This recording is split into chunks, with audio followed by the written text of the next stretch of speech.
So guys good afternoon. ఈరోజు నేను హానాయ్లో ఉన్నాను. దానాంగ్ నుంచి నేను హానాయ్కి ఫ్లైట్లో వచ్చాను.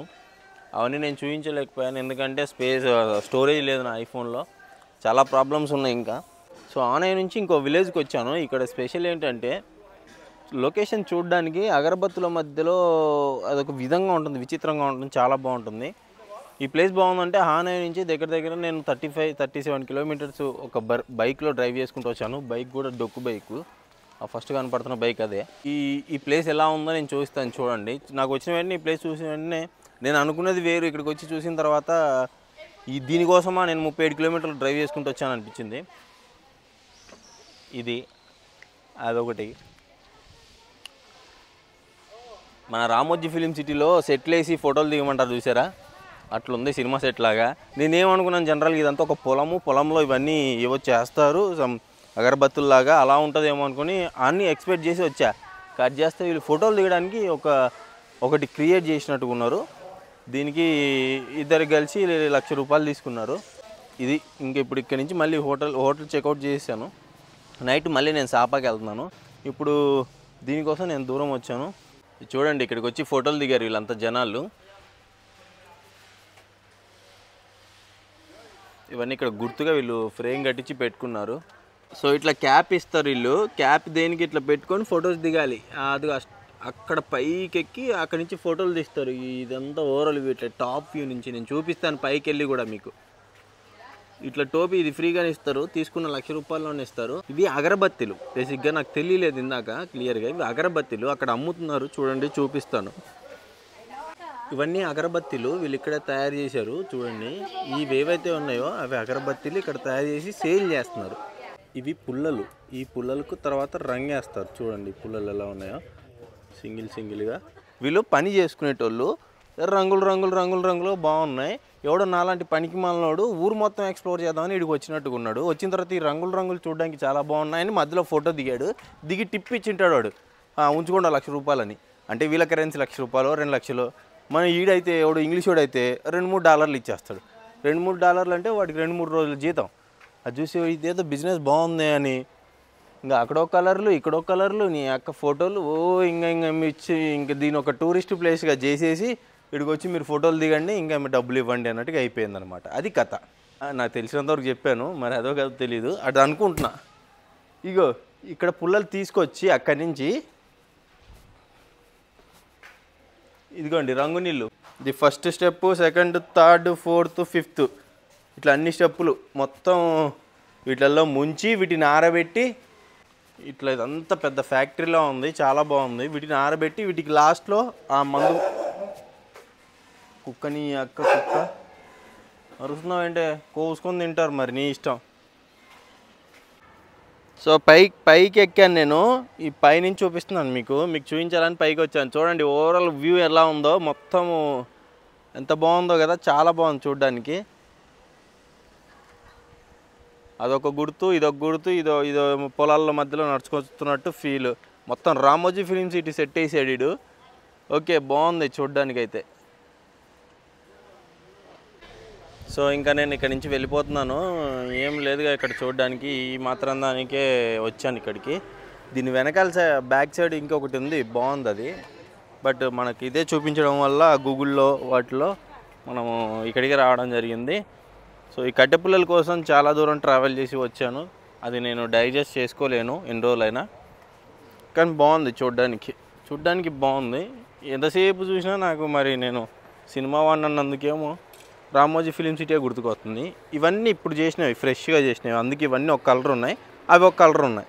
చూడండి ఇవి ఇక్కడ వరకు ఈరోజు చేసినవి, అంటే ఫ్రెష్గా చేసినవి, అందుకే ఈ కలర్ ఉన్నాయి. ఇవి వరకు జరగబోతున్నవి. మన అంబికా దర్బార్ బత్తిల్లా లేవు, సేమ్ అలాగే ఉన్నాయి కదా. అక్కడ ఒక ఆయన కూర్చోన్నాడు, మేబీ దీనికి ఆయన ఓనరో మరి ఏమో. అతను ఏంటంటే జూమ్లో మాత్రమే ఫోటోలు తీసుకొని ఇస్తున్నాడు. అంటే జూమ్లోనే చేస్తే ఇదేదో ఉంది అన్న ఫీల్ వచ్చేస్తుంది కదా జనాలకి, అప్పుడు టూరిస్టులు పెరుగుతారు కదా. ఇదొక ఫ్లవర్. ఇప్పుడు నేను ఇంకోటి చూపిస్తాను చూడు. ఇదేంటి అనుకుంటున్నారు? Vietnam flag. అది ఫ్లాగ్ దింపారు, అందుకే అన్నిట్లో వెళ్ళి ఫోటోలు దిగచ్చు, బట్ ఇందులో వెళ్ళి ఫోటోలు దిగలేవు. వాడు ఫ్లాగ్ వేసుకున్నాడు, వాడు వియత్నాం ఫ్లాగ్ వేసుకున్నాడు. సో అగరబత్తులో ఊరి దగ్గర నుండి మనము మన రూమ్ దగ్గరికి నియర్ బై వచ్చేసినాం. ఇక్కడ ఒక టెంపుల్ ఉంది, చాలా పురాతనమైన టెంపుల్. ఇంకొక హాఫ్ అన్ అవర్లో క్లోజ్ అయిపోద్ది. 2 మనుషులకు 1,40,000 తీసుకున్నారు.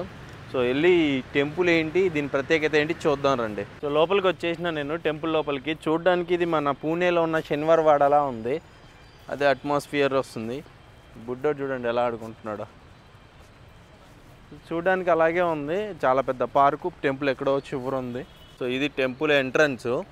యాక్చువల్లీ ఇక్కడ ఒక స్కానర్ ఉంది, క్యూఆర్ కోడ్. ఆ క్యూఆర్ కోడ్ని స్కాన్ చేస్తే మనకు ఒక యాప్ వస్తుంది. యాప్ డౌన్లోడ్ చేసుకుంటే ఇక్కడ ఆడియో లాగా మనకు గైడ్ లాగా ఆడియో వస్తుంది. ఏంటి ప్రత్యేకత అని చెప్తుంది అనమాట. మనకి ఇక్కడ కనెక్షన్ రావట్లేదు, డౌన్లోడ్ అవ్వట్లేదు. మన హిందూ టెంపుల్లో కోనేరు ఉన్నట్టు ఇక్కడ కూడా కోనేరు ఉందన్నమాట. కోనేరు అంటే దిగడానికి లేదు, ఉంది దిగడానికి, బట్ నీళ్ళు బాగా ఎక్కువ ఉన్నాయి. చూడడానికి చాలా బాగుంది ఇది కోనేరు. బంతిపూలు చూడండి, బయట కూడా ఉన్నాయి బంతిపూలు, అక్కడ కూడా ఉన్నాయి. ఇదిగో ఇక్కడ బంతిపూలు బాగున్నాయి, కానీ స్మెల్ మన సైడ్ వచ్చినంత స్మెల్ రావట్లా. ఏదో చైనా టెంపుల్లా ఉంది, లేదు జపానీస్ టెంపుల్లా ఉంది చూడ్డానికి. ఇక్కడ ఏదో పూజ జరగబోతుంది, దానికోసం రెడీ చేస్తున్నారు వీళ్ళు.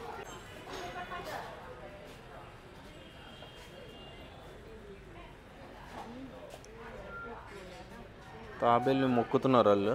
అక్కడ కూడా ఒక తాబేలు ఉంది, ఫ్లాష్ ఆపే. ఇక్కడ కూడా ఒక తాబేలు ఉంది, మొక్కుతున్నారు. వీళ్ళకి నాలాగే తాబేలు అంటే ఇష్టం అనుకుంటా. నేను ఆల్రెడీ చాలా వీడియోస్లో చెప్పాను కదా, దేవుడికి ఇక్కడ నైవేద్యంగా కూల్ డ్రింక్స్లు, బిస్కెట్లు, పళ్ళు అన్నీ పెడతారు. నిన్న చూశాను నేను బుద్ధుడి గుడిలో, అక్కడైతే ఎగ్గుతో చేసిన బిస్కెట్లు కూడా పెట్టారు. నేను బుద్ధుడు కాదు, మరి ఏ దేవుడో తెలీదు. ఇదేంటో మనకు మహాభారతం, భగవద్గీత లాగా ఇదేదో గ్రంథం వీళ్ళకి. సో టెంపుల్ అయిపోయిన తర్వాత మనము బండి ఇచ్చేసి వెళ్ళిపోవాలి. బట్ ఉషా ఐఫోన్ తీసుకోవాలి, 16 Pro Max ఐఫోన్ తీసుకోవాలి. సో ఐఫోన్ మన ఇండియాకి ఇక్కడికి ప్రైస్ చాలా వేరియేషన్ ఉంది. చాలా అంటే ఒక 35,000 వేరియేషన్ ఉంది. మనకు వ్యాట్ కూడా వస్తుంది కదా, వ్యాట్ కూడా వస్తుంది కాబట్టి 35,000 కలిసి వస్తుంది అనమాట. సో ఇక్కడ ఐఫోన్ తీసుకోవడానికి వచ్చాము. చాలామంది ఏంటంటే చాలా మొబైల్ షాప్స్లో అడిగినప్పుడు వాళ్ళు వ్యాట్ రీఫండ్కి బిల్ ఇవ్వరు. అంటే ఏదైతే ఏ బిల్ అయితే నీ దగ్గర ఇన్వాయిస్ ఉంటుందో ఆ ఇన్వాయిస్ ఉంటే వ్యాట్ రీఫండ్ వస్తుంది. బట్ అది వాళ్ళు ఇవ్వము అనేసి అన్నారు. కొన్ని షాప్స్లో ఇవ్వము, మ్యాక్సిమం 99% అన్ని షాప్స్లో ఇవ్వలేదు. బట్ ఈ లేన్ ఏదైతే ఉందో ఈ లేన్ మొత్తంలో యాపిల్ కరెక్ట్గా చూపిస్తాను, ట్రాంగ్ ఫ్లాష్ అనే ఏదో ఉంది చూడు, ఇది చాలా ఫేమస్. ఇక్కడ నైట్ లైఫ్ బాగా జరుగుతూ ఉంటుంది అనమాట. సో దీని ఆపోజిట్లో మొత్తం యాపిల్ షాప్సే ఉన్నాయి. ఇక్కడ టూరిస్టులకి, ఎవరైతే టూరిస్టులు ఉన్నారో వాళ్ళకి ప్రత్యేకంగా ఇన్వాయిస్లు వాళ్ళు ఇస్తారు. ఇండియన్ కార్డ్స్ మనం ఏవైతే పనిచేస్తామో వాటి స్వైప్ చేసుకుని ఇక్కడ ఫోన్ తీసుకోవచ్చు. ఆల్రెడీ మేము ఫోన్ తీసుకున్నాము, బిల్ కూడా చేసేసాము. సో ఫోన్ ఎంత పడింది ఏంటి అనేది మీకు మొత్తం డీటెయిల్గా నేను చెప్తాను. సో షాప్ వచ్చేసి ఇదే, షాప్ పేరు డీజీ వరల్డ్ అంట, హానాయి. డీజీ వరల్డ్ హానాయి. ఫ్యూజీ ఫిలిం కెమెరాస్ ఇవి కూడా అమ్ముతున్నారు, పెద్ద పెద్ద కెమెరాస్. షాప్ చాలా బాగుంది. ఇది చూసిన వెంటనే నాకు సడన్గా మన కోటి హరిద్వార్ మార్కెట్ గుర్తొచ్చింది. సో చూడండి ఇదే మార్కెట్, ఐ మీన్ షాప్ ఇదే. సో మనం ఫోన్ తీసుకున్నాము, ఫోన్ అన్బాక్స్ చేయకూడదు. మనకు వ్యాట్ రీఫండ్ రావాలంటే మనం అన్బాక్స్ చేయకూడదు. Excuse me. సో ఇది ఫోను, మనం దీన్ని అన్బాక్స్ చేయకూడదు. దీన్ని అన్బాక్స్ చేస్తే మనకి ఎయిర్పోర్ట్లో మనకు డబ్బులు ఇయ్యరు అనమాట. ఇట్లా వ్యాట్ రీఫండ్ది సర్టిఫికేట్ లాగా ఒకటి ఇస్తారు. ఇది ఉంటే మనకి కస్టమ్స్ వాళ్ళ దగ్గర వ్యాట్ రీఫండ్ అవుతుంది, లేకపోతే మనకి రీఫండ్ అవ్వదు. సో అది వీళ్ళు మనకు ప్రొవైడ్ చేస్తున్నారు, ఎవరు ప్రొవైడ్ చేయట్లేదు. సో షాప్ లొకేషన్ నేను డిస్క్రిప్షన్లో ఇస్తాను, ఇక్కడికి వచ్చి కావాలంటే మీరు పర్చేస్ చేసుకోవచ్చు. వియత్నాంలో చాలా వేరియేషన్ ఉంది. మేము 1 TB తీసుకున్నాం తనకి వ్లాగ్స్కి యూజ్ అవుద్దని. సో 1 TB బెటర్ బాగుంటుందనేసి తీసుకున్నాము. సో వ్యాట్ వస్తే మంచిది కదా, ఎవడైనా వ్యాట్ వస్తే బెటర్ అనుకుంటాడు కదా. సో దానికోసం అని తీసుకున్నాను. అండ్ ఇంకోటి నాకు ఒక ప్రోడక్ట్ చాలా ఇష్టం, అది జస్ట్ బ్లూటూత్ స్పీకర్ అంతే, బట్ నాకు అది చాలా ఇష్టము. రేరు, ఎవరి దగ్గర ఉండవు. అది నేను కొనుక్కుందాం అనేసి అడిగాను, అక్కడ పెట్టాడు. అది ఎంత చెప్పాడు తెలుసా, 9,000 చెప్పాడు. బేసిక్గా అది ఇంకా ఎక్కువ ఉంటుంది, బట్ తక్కువ చెప్పాడు. నా దగ్గర అన్ని డబ్బులు లేవు, నేను కొనుక్కోలేకపోయాను. ఇదిగో ఇది ఆన్ చేస్తే ఇందులో డిస్ప్లేలో చిన్నగా లైటింగ్స్ వస్తే బాగుంటుంది, చూడడానికి క్యూట్గా ఉంటుంది. ఇది జపాన్ ప్రోడక్ట్ ఇది అనుకుంటా, చాలా బాగుంటుంది. బ్లూటూత్ స్పీకర్ జస్ట్ అంతే ఏముండదు, కాకపోతే చాలా క్యూట్గా చాలా బాగుంటుంది. లైక్స్ కలెక్షన్స్ అవన్నీ కొన్ని. సో ఈరోజు నైట్ బయలుదేరి మేము సాపాకి వెళ్ళిపోతున్నాము. ఇవన్నీ బ్లూటూత్ స్పీకర్సే. ఈరోజు బయలుదేరి మేము సాపాకి వెళ్ళిపోతున్నాము. హానాయిలో వీడియో చేశాను నేను. హానాయ్ అంతా తిరగలేకపోయాను. తిరిగిన కొన్ని ప్లేసులు నాకు నచ్చినవి నేను చూపించాను. ఇప్పుడు నెక్స్ట్ రేపు మేము సాపా వెళ్తున్నాము. వెళ్ళిన తర్వాత అక్కడ ఎలా ఉంటుంది లైఫ్, అసలు సాపాలో ఏం చూడొచ్చు, ఏం చేసి అనేది మీకు అక్కడ చూపిస్తాను. వీడియో నచ్చినట్లయితే సబ్స్క్రైబ్ చేసుకోవడం మటుకు మర్చిపోము. Thank you.